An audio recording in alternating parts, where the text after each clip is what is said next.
বিষয় SLST history. প্রথমেই মাথায় একটা বোঝা যে এটা একটা হিউজ সিলেবাস।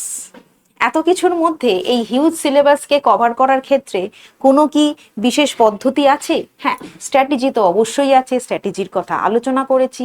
এবার কারোর মনে হচ্ছে যে পার্টিকুলার কিছু কিছু টপিক আছে কি যেটাকে আমরা স্কোরিং টপিক হিসেবে ধরতে পারি বা সেখান থেকে অবশ্যই প্রশ্ন আসে। হ্যাঁ, সেরকম কিছু কিছু অংশ অবশ্যই আছে। Hello students, welcome to BSACI.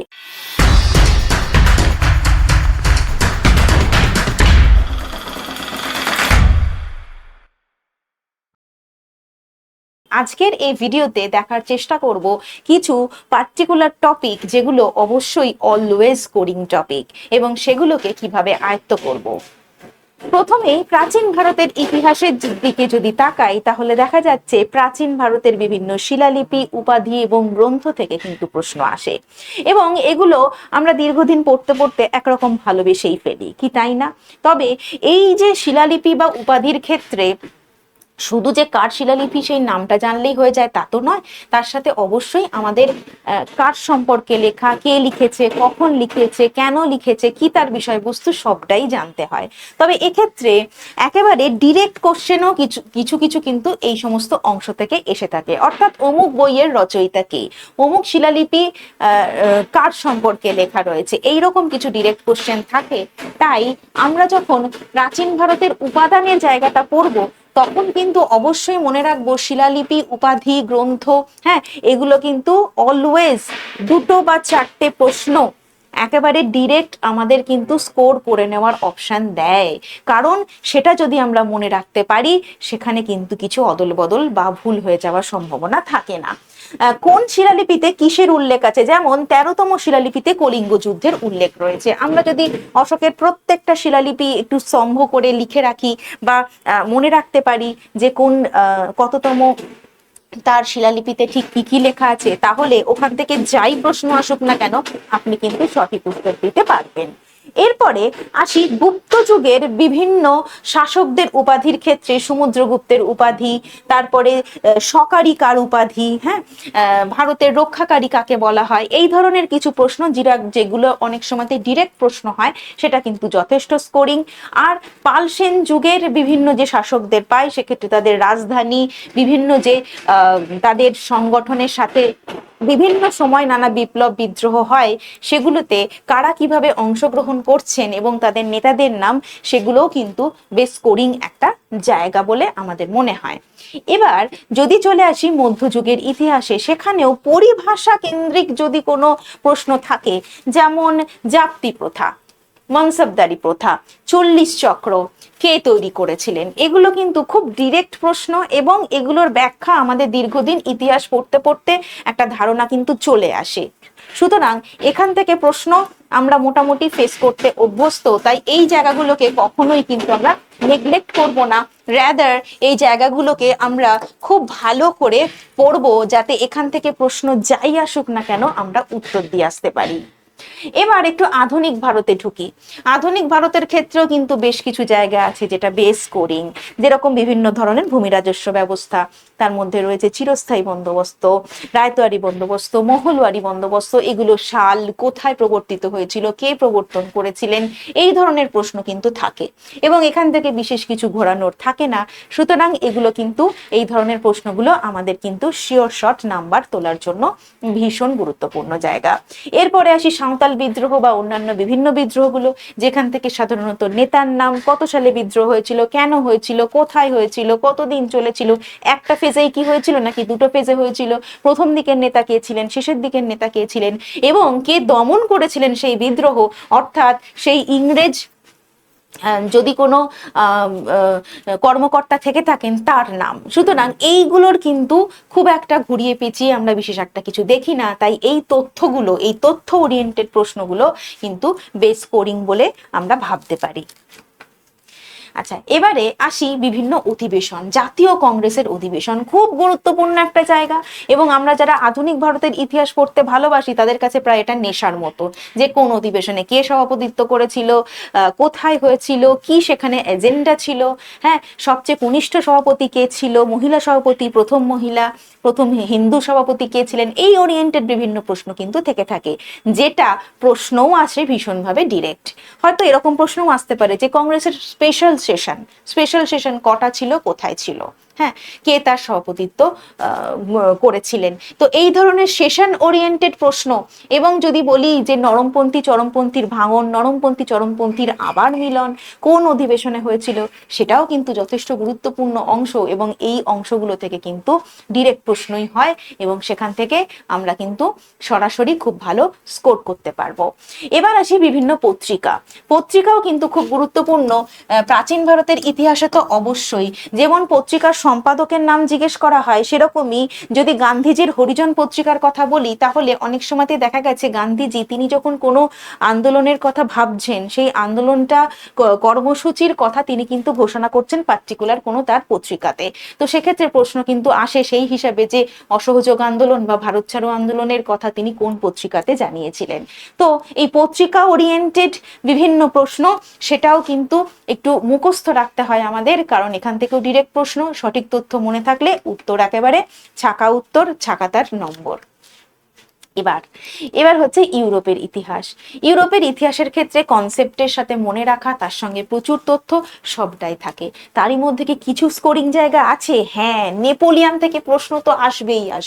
Napoleon থেকে প্রতি বছরই কিছু না কিছু প্রশ্ন আসে, আর নেপোলিয়ানের অংশটা পড়তে আমাদের বেশ ভালো লাগে, তাই না? কোড নেপোলিয়ান, মহাদেশীয় প্রথা, ওয়াটারলুর যুদ্ধ, এই সমস্ত ঘটনাগুলো খুব ক্যাচি, এবং এগুলো থেকে প্রশ্ন আসে, এবং এটার যে ভেতরের বিভিন্ন ইতিহাস থেকে অত ডিপে হয়তো আমাদের যেতে হয় না, তাই এখান থেকে আসা প্রশ্নগুলো আমরা কিন্তু সলভ করতে পারি অতি সহজে।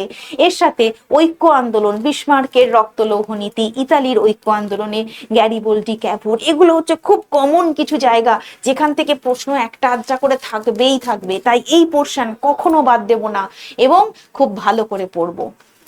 আচ্ছা, এবার আসি, বিগত বছরগুলিতে দেখা গেছে যে ইতিহাসের বিবরণধর্মী প্রশ্নের চেয়ে কে কোন প্রথা চালু করেছেন, কে কোন গ্রন্থের রচয়িতা, কোন ঘটনাটা কত সালে ঘটেছিল, এই ধরনের ডিরেক্ট ইনফরমেশন থেকে 70%-এর বেশি প্রশ্ন এসেছে। তবে আমরা এখন কি শুনছি? এখন শুনছি প্রশ্নের ধরন নাকি বদল হবে, যেখানে কনসেপ্ট ভীষণ জরুরি। হ্যাঁ, কনসেপ্ট যেমন জরুরি, সেরকম ডিরেক্ট কোশ্চেন 70% না আসুক, কিছু তো আসবে। সেটার জন্য কিন্তু অবশ্যই এই স্কোরিং এরিয়াগুলোকে আমাদের ভীষণ যত্ন করে পড়তে হবে।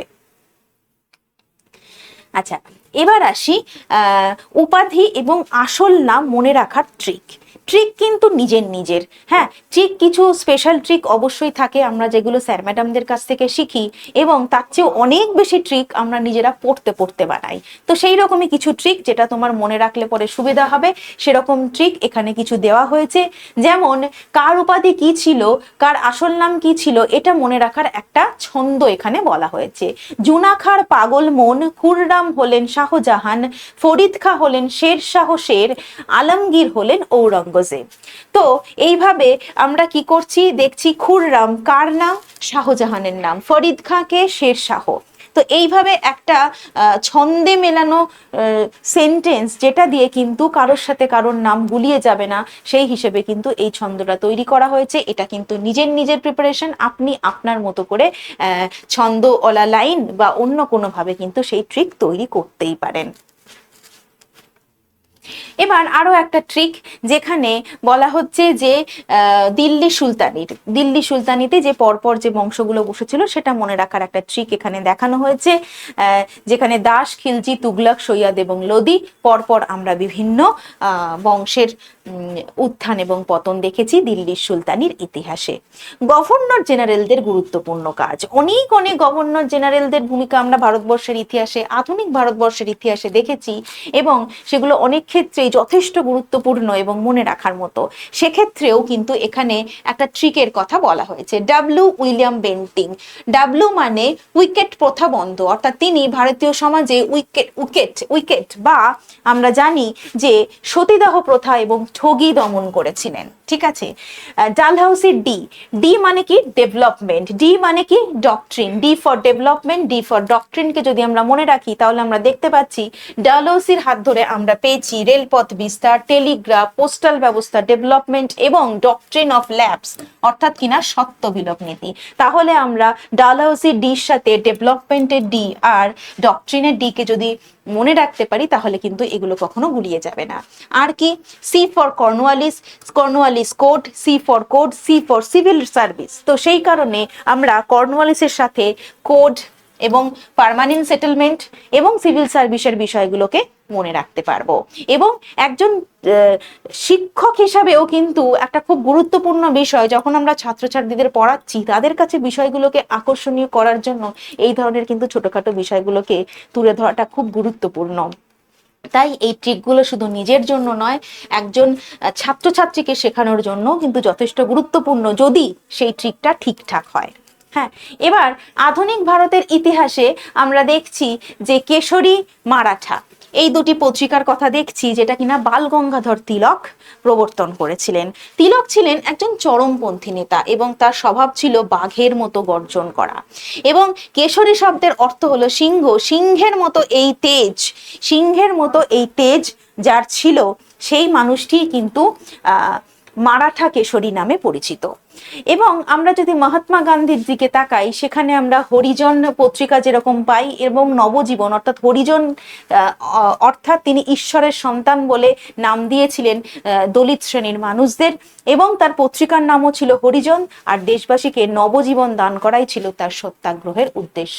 অর্থাৎ বিভিন্ন ব্যক্তির সঙ্গে তার কাজের সঙ্গে মিলিয়ে বিভিন্ন ঘটনাগুলোর যদি একটা নিজের কাছে যদি একটা ব্লুপ্রিন্ট থাকে তাহলে কিন্তু সেটা খুব আনন্দপূর্ণ হয় এবং সেখান থেকে প্রশ্ন কমন পেলে একজন শিক্ষার্থীর আনন্দ কিন্তু একজন পরীক্ষার্থীর আনন্দ কিন্তু সবচেয়ে বেশি হয়। এবার আসি এমন কিছু প্রশ্ন যেখানে আমি কোনোভাবেই কিছুভাবে উত্তরটা বার করতে পারছি না বা মনে পড়ছে না, যাই হোক সেক্ষেত্রে আপনি অবশ্যই এলিমিনেশন প্রসেসের কথা মাথায় রাখবেন। ঠিক আছে, চারটে অপশনের মধ্যে যদি এলিমিনেট করে দেওয়া যায় দুটো বা একটা অপশনকে, সেক্ষেত্রে হয়তো সেই প্রশ্নটা আপনার কাছে কিছুটা হলেও সহজ হয়ে গেল। এই সমস্ত কিছু নিয়েই কিন্তু শুরু হয়ে গেছে ইতিমধ্যেই আমাদের এসএলএসটির ক্লাস।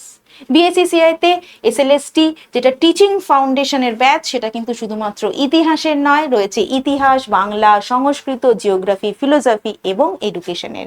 আপনি যদি প্রথম থেকেই নিজেকে প্রিপেয়ার রাখতে চাইছেন তাহলে অবশ্যই আপনি আপনার ফোনে বিএসসিসিআই ডিজিটাল লার্নিং অ্যাপটা ডাউনলোড করে নিন। এবং আমাদের ইউটিউব চ্যানেলে রয়েছে প্রচুর আমাদের ক্লাস, যেগুলো কিন্তু আপনাকে একটা ঝলক দেখাবে যে বিএসসিসিআইতে পেড ব্যাচে ঠিক কেমন ভাবে ক্লাস হয়। আপনার যদি সেই ক্লাস ভালো লেগে থাকে, আপনি যদি চান যে আপনার প্রস্তুতি পর্ব যাবে বিএসসিসি এর সাথে, অবশ্যই আপনি কিন্তু যোগাযোগ করতে পারেন। যোগাযোগের নাম্বার হলো 8910865788। আপনি এই নম্বরে আমার সাথে যোগাযোগ করতে পারেন, অথবা আপনি অ্যাপের মধ্য দিয়েও কিন্তু আমাদের বিভিন্ন ব্যাচের সংক্রান্ত তথ্য পেয়ে যাবেন। আপনি যদি স্পেশাল ডিসকাউন্ট এক্ষেত্রে পেতে চাইছেন তাহলে অবশ্যই আপনি ইউজ করুন YT118 এই কুপন কোড নাম্বারটি। আমার সাবজেক্ট, আমি ইতিহাস বিভাগে রয়েছি, আপনি আমার সাথে যোগাযোগ করতে পারেন এই ফোন নম্বরে। ধন্যবাদ।